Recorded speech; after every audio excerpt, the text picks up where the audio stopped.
In this video, I'm gonna be sharing with you step by step how you can get your first deal and get it closed within 30 days. You can profit anywhere between $5,000 and $15,000 coming up. But before I give you all of this great information, if you haven't already, go on and hit that subscribe button and also hit that bell notification so you're notified when I drop more videos like this, because I'm gonna be giving away a lot of information on how wholesaling. I've been wholesaling for the past 2.5 years now. I'm gonna share all of the information on this channel that I've learned in the past 2.5 years, all of the courses that I've taken and everything. So I'm basically just giving it away on this channel for free. So if you want to learn more about wholesaling and any of the other hustles that I do, go on and subscribe to the channel so you're notified when I drop more videos. But let's go on and get into the video because we got a lot to cover. But the first thing that you gotta understand what wholesaling is, whole concept, and what's going on here. So let's get into that. Understanding what wholesaling is very, very, very, very important. It is a great way to into real estate investing by learning how to create deals, learning values and properties, a lot of things that you're gonna learn on the way, be able to make a good amount of money and be able to get into some deals yourself and become a real estate investor. There are different types of real estate investors. You have real estate investors that are long-term real estate investors, meaning they are like landlords. They purchase properties to rent them out to other people. And then you have fix and flip or flipping real estate investors that basically they just purchase the property that has some damage to it or is just kind of outdated, and they bring it back up to basically 2022 standards, and they are selling the house on the retail market to a home buyer, to somebody that purchases a home. There are other types of investors like short-term investors, like people that invest in Airbnbs or short-term rentals. And then you got investors that are commercial investors. They invest in commercial properties, but mainly we're gonna be sticking to single-family homes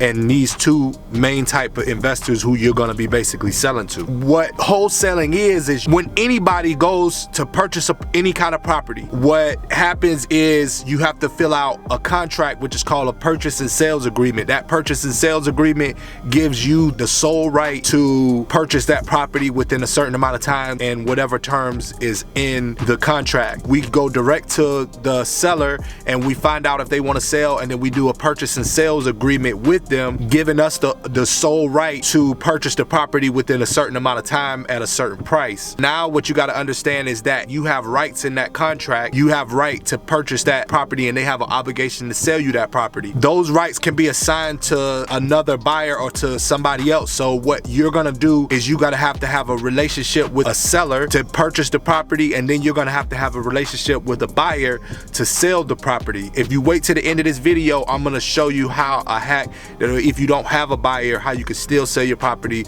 within 30 days. So make sure you stick to the end if you're really trying to get your deal. Make sure that that's understood, that you're flipping contract to a buyer, which is a real estate investor. Let's say this property is worth $50,000. If that property is worth $50,000 to the end investor, if you get it under contract for $40,000, then you make the difference. And in this video I'm gonna be showing you how exactly you're gonna be able to do that within 30 days and without hardly any money invested in it. So let's go find us a vacant house real quick so I can show you what I'm talking about.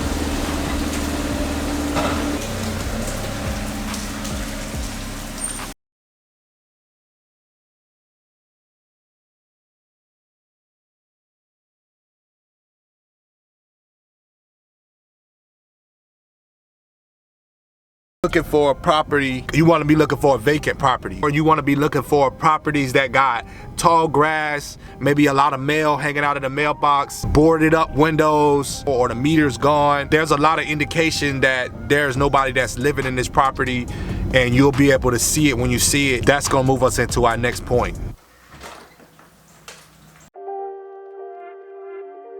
Now the first thing that you got to do is you got to understand which part of the wholesale deal you want to be involved in the most. You could be involved with acquisitions, which is people that reach out to sellers and get the deal under contract, or you could be on the disposition side where most people just get a buyer's list and they go and find people that have deals, acquisition side, and they just get rid of the deals, and what they do is called a JV agreement, and they split the assignment fee at the end, which I'm gonna explain here in a little bit. Going into this, you wanna understand where you want to play your role at. Do you want to be contacting homeowners and finding out do they want to sell them? Or are you more of a relationship type of person and go out and find a bunch of buyers that are ready to buy and create a list, and then you have that to bring to the table in order to make your deal? So picking one side, especially in the beginning, is wise because you'll have a lot more time to concentrate on one portion of what you're doing and maximize your ability to make more money. And that's what this is all about, is making more money. So number two is, where do you find the properties? This day and age, a lot of people are still trying to do mailers and still doing bandit signs and still doing email marketing and ringless voicemail. A lot of those things are dated and people don't even answer to certain things. Like, a lot of people don't check their voicemail. I can't even think of the last time I checked my voicemail. So you gotta keep that in mind. You have to think about the best way to get in contact with the seller in the most effective way, so you're not wasting money and time doing things that aren't gonna yield you any results. The main two ways that I find my deals are either driving for dollars or pulling a list. There's all different types of lists. I have other videos on what type of list. You could go through the catalog, find what videos you want, and I'll show you how to pull certain lists. So go on there and check that out. Pulling lists, it takes a lot less time to get your deal, but it also costs money. So if you don't have money and you have time in the beginning, driving for dollars is gonna be your best bet. If you have access to some capital and you can invest money into lists and pulling lists and skip tracing lists, which I'm gonna get into in a minute, then pulling lists is the best way to go. But if you don't have any money, you could get a deal just as effectively by driving for dollars, by going out into your neighborhood. I got other videos. I'll put one up here on how to drive for dollars and what to look for. Driving for dollars is very cost effective because the only thing you're pretty much paying for is the gas, and you're gonna have to skip trace the owner of the property. Once you do driving for dollars, if you go out and you drive in your neighborhood and you find 20 vacant properties, that's one of the good things about driving for dollars, because you'll have a list of 20 vacant properties that you set your eyes on and you know they're vacant. That list will yield probably better results than a list of 20 properties that you pull in a list of vacant properties, because probably 18 of those 20s are really actually vacant properties. You go home, you look on your county appraisal website and you look up that property, you look up the property taxes for that property. Now, the person that's responsible for those taxes is gonna be listed on there, their address is gonna be listed on there, and 9 times out of 10, if the address is not where the property is, it's not the same as the property, then they're paying taxes on a property that they don't live in and don't nobody live in, and it's not bringing any money in. So a lot of times they would be willing to sell if you contacted them. Those are the ways that you would actually go out and find distressed properties. Number 3, skip tracing. Skip tracing is very, very, very, very important. What skip tracer you use. There are free skip tracers and then there are paid skip tracers. You get what you pay for. I use realpeoplesearch.com. I use them when I can't find the information anywhere else, because they list the relatives of the property owner if the property owner is deceased. I use the free ones for that, but I use batch skip tracing. I'm gonna put a link in the description. You could go in there and get it. The account is free, but you are paying like 17 cents per skip tracing, and it's a tier 5 skip tracer. So it's the best skip tracing data that you're gonna get. Data is very, very important, because if you can't get in contact with the owner, then your ability to get a deal is gonna be none. A lot of it is got to do with the data and being able to get in contact with the right people, because there are a lot of people out there that want to sell their property and just don't know how, or maybe think that they can't. And you being able to get in contact with those people, other than being on a list that everybody's pulling. If you're driving your neighborhood, everybody is not seeing that house is vacant. So it kind of gives, driving for dollars gives you a upper hand, and then having the proper tools to find that data to get in contact with the seller, it's gonna get you where you wanna be. Number 4, what now? Let's say you go out, you find a property, you skip trace the owner, you got the owner's information.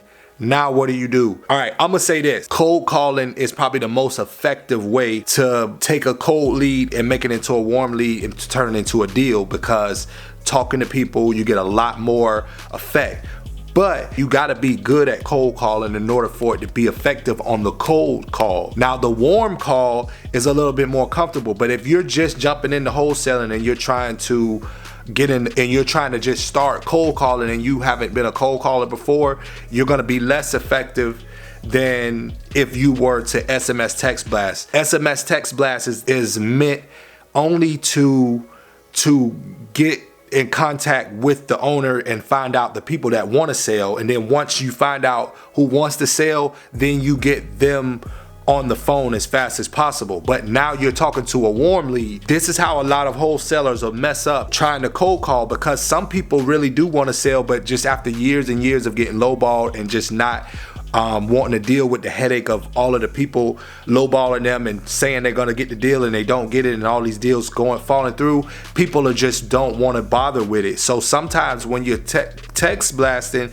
people will say no or stop, but they really do want to sell, but they want a certain price in mind. So you have to get past that hump. However, you're best at getting past it. If cold calling isn't your strong suit, then I suggest starting out SMS text blasting until you find out who does want to sell, and then get on the phone with those people and find out the information that you got to find out. If you are good at cold calling, I suggest getting a dialer and cold calling and talking to people as much as possible, because the more no's you go through, the one yes could change your whole game plan. Number 5, the seller says yes. What do now? You get on the phone or you get on the SMS text blast, and if they say yes, at this point, what you want to be focusing on is you want to find out as much as you can about the property. So you're going to ask questions about, is the property vacant? Is there any liens against the property? Does it need any major repairs? How old is the roof? How old is the kitchen? How old is the bathroom? How is the foundation? How old is the electric? How is the plumbing?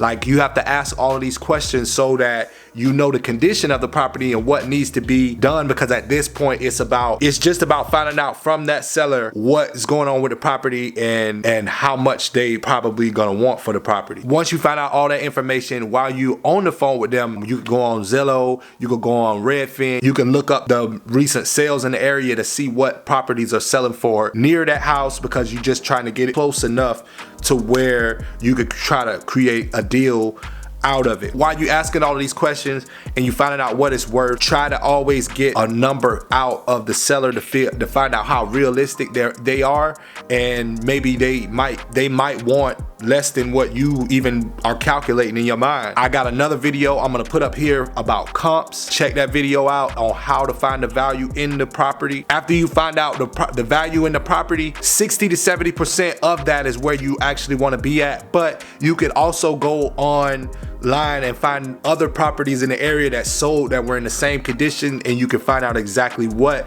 investors in that area are paying for properties. To me, that's the best way to do it. They got the 70% rule, where put it under contract at 70% of the after repair value minus the repairs and minus your assignment fee. But the market has changed so much that none of those really play a role. I would just go on and find out what investors are paying for properties that are in a similar condition online and try to get it under that. Number 6, if the seller says yes to your price, what do you do at this point? Okay, at this point, have a purchase and sales agreement ready to go. You could get them on Google. You could Google how purchase and sales agreement, just get the simplest one that you can find. If not, contact me through my Instagram and I can get you a copy of a purchase and sales agreement to get you started. All right, at this point, that's when you're gonna be writing up the contract and sending them over the contract to get them to sign so that you can get the contract into title. So once you get them to sign the contract, at this point, what you have to do is you have to put the contract in with a title company. You want to have an investor friendly title company. What that means is they are familiar with assignments. All right, if you go and get a title company that is not familiar with assignments, you're gonna easily be kicked out of the deal because they do not know what they're doing if they don't know what they're doing. Make sure you get a investor-friendly title company. Make sure when you call and you ask them that, they'll know what you mean by that. And if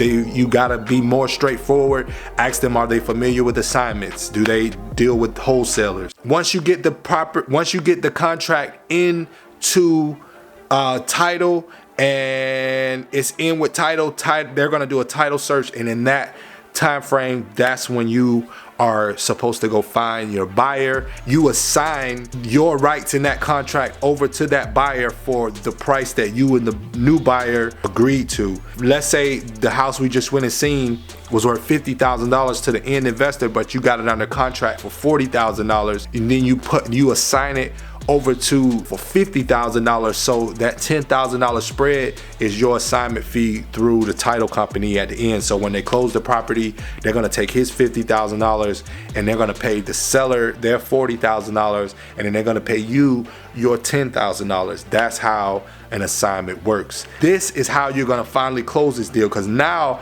I don't have nobody to buy. There is a way that you can find somebody to buy, but it might take you a little bit of time. But this is how you get your deal off quickly. All right, you go out and there's tons of Facebook groups about wholesaling, and you go and find other wholesalers that have a buyer's list, and what you're gonna do is what they call a JV agreement.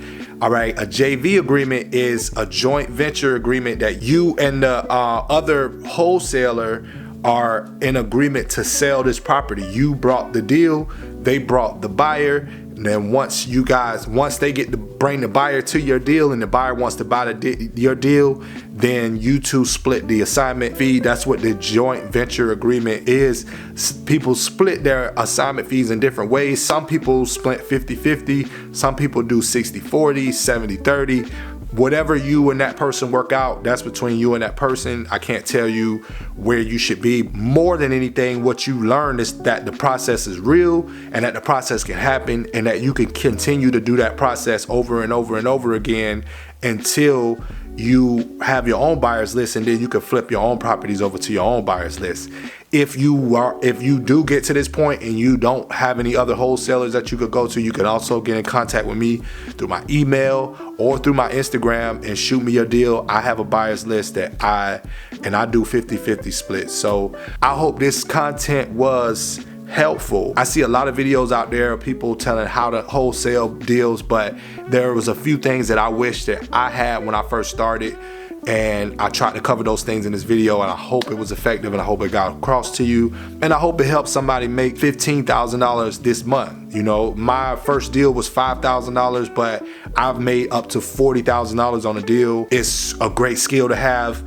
It's just a matter of getting in it, getting started, and just pushing through it, because you're gonna get a lot of no's, but all of them no's is leading you to that one year that's gonna change the whole game for you. So stick in there. If you're thinking about starting, start now. Don't start tomorrow.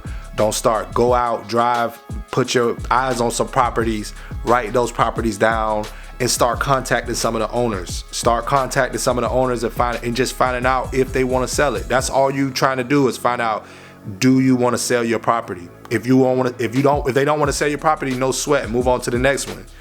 But it's about, do you want to sell your property? No. Do you want to sell your property? Yes. How much do you want for your property? Unreasonable amount. Deal don't work. Put them on. Call them back later. Call them back 30 days later and see if they change their mind. But keep calling the new ones and finding one, because one of those deals they're gonna say yes. One of those deals you're gonna be able to agree with them at the good price. You're gonna negotiate it, be able to negotiate it down, and you're gonna close it, and you're gonna make a fat check, and then you're gonna be uncontrollable from there. So I hope this video helped. If it was, hit that thumbs up. If you ain't already, hit the subscribe button and hit the bell notification so you're notified when I drop more videos like this, because I'm giving the whole game away. I'm not charging for no course. I'm not doing none of that. I'm giving the whole game away.